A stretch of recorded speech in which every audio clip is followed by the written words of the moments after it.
नहीं आएंगे और क्यों? बिल्कुल। एक नहीं देखिए, दो बातें हैं। पहली बात राजवर्धन तो जी, ये आपके पास लौटेंगे। एक अपडेट, बड़ा अपडेट आ रहा है बिहार उपचुनाव से जुड़ी, ये बड़ी खबर आ रही है जो हम आपको इस वक्त दे दें।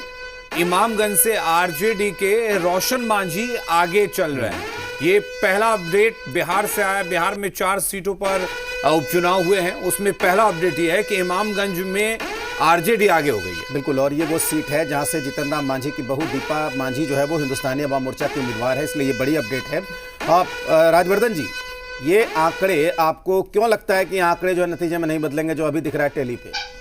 देखिए, अभी तो बहुत ही शुरुआती रुझान है, बहुत ही शुरुआत। आप जानते हैं, आप तो सालों से इस चीजों को कवर करते आ रहे हैं कि अभी पोस्टल बैलेट का ये महज नतीजा है। ये अभी तो ईवीएम की मेरे ख्याल से गिनती शुरू भी नहीं हुई है।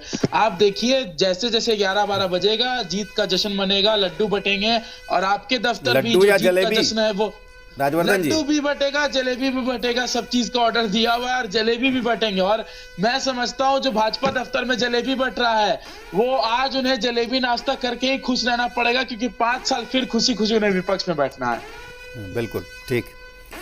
अविनेश सिंह हमारे साथ रांची से जुड़े हुए हैं, जरा एक सवाल उनसे भी ले लेते हैं क्विकली। अविनेश जी, महाराष्ट्र के भी आंकड़े हम देख रहे हैं। पोस्टल बैलेट में ये कहा जा रहा था कि जो ओपीएस स्कीम है, कि पेंशन स्कीम के बाद ये कहा जा रहा था कि पोस्टल बैलेट में इंडिया गठबंधन आगे हो सकता है, लेकिन वहां भी आप आगे हो गए। अविनेश जी,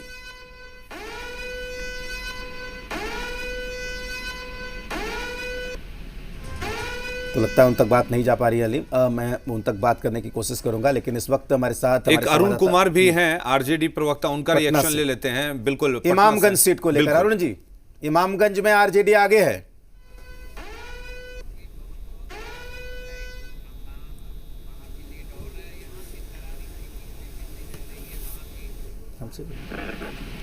अरुण जी, आप सुन पा रहे हैं हमें?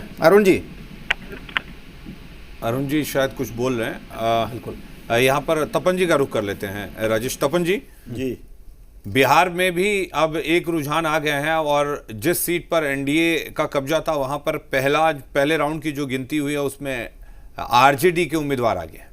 देखिए, आरजेडी का तो प्रभाव वहाँ है, क्योंकि जातीय समीकरण बड़ा महत्वपूर्ण है बिहार में।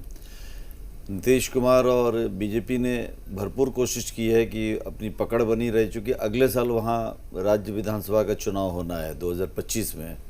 तो उसका कहीं न कहीं इंडिकेशन, बुनियाद जो है ये 4 विधानसभा सीटों से तय होगा कि वहाँ की जनता क्या सोचती है, वहाँ के वोटरों के मन में किन पार्टियों के बारे में क्या है। और नहीं, ये बड़ा महत्वपूर्ण है तपन जी, क्योंकि ना इसमें ये वो सीट है जो जीतन राम मांझी ने खाली की है, क्योंकि वो सांसद हो गए थे।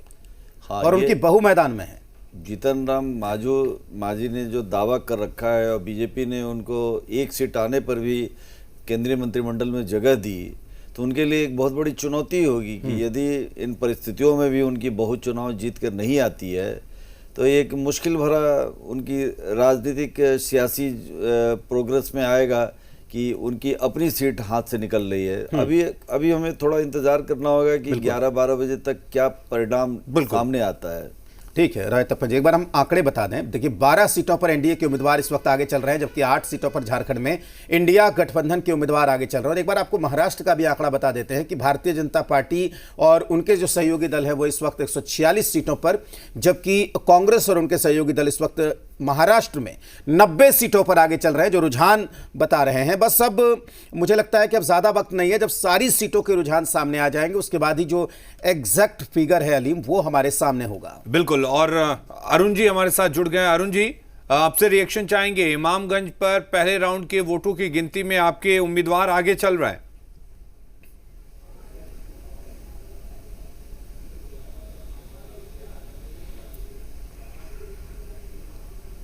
लगता है उन तक हमारी बात नहीं पहुंच पा रही है। हम पहले भी बात करने की कोशिश की थी, संपर्क करने की कोशिश करेंगे।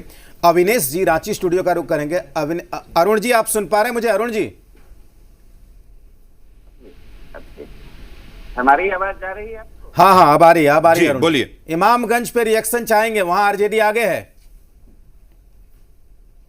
जैसा सूचना मिल रहा है, तरारी भी हम आगे, और अभी बेलागंज का, रामगढ़ का भी रुझान आना बाकी है। मतलब चारों सीट इंडिया गठबंधन जीत रही है, कहीं कोई टक्कर में वहां नहीं है। क्योंकि तेजस्वी यादव जी की तेज लहर में अब इंडिया गठबंधन जीत रही है, एनडीए कहीं नहीं, चूंकि इन लोगों ने ठगने का काम किया है। राज्य में डबल इंजन की सरकार है, बेरोजगारी चरम पर है, महंगाई चरम पर है, पलायन चरम पर है। इन्होंने तो कुछ करने का काम नहीं किया। एनडीए के लोग तो सिर्फ जुमलाबाजी में विश्वास करते हैं। वहीं इंडिया गठबंधन के नेता हमारे तेजस्वी यादव जी ने जो कहा वो करके दिखाया है 17 माह का महागठबंधन सरकार में। तो लोगों का भरोसा और उम्मीद जीतने में इंडिया गठबंधन और हमारे आदरणीय नेता तेजस्वी यादव जी सफल हुए हैं और लोग भी आशा भरी निगाह से देख रहे हैं। इसलिए अब पहली रुझान में हम 2 जगह अभी आगे हैं और 2 जगह बेलागंज और रामगढ़ भी तो हमारा वो पुराना गढ़ रहा है। तो 1990 से बेलागंज में एनडीए का सपना पूरा नहीं अरुण जी ठीक है, नहीं शब्दों को भी बचा के रखिए क्योंकि ना टू अर्ली हो जाएगा अरुण जी, अभी रिएक्शन देना बहुत ज्यादा दावे करना। बिल्कुल नहीं, भरोसा है जनता का सिर्फ और सिर्फ उम्मीद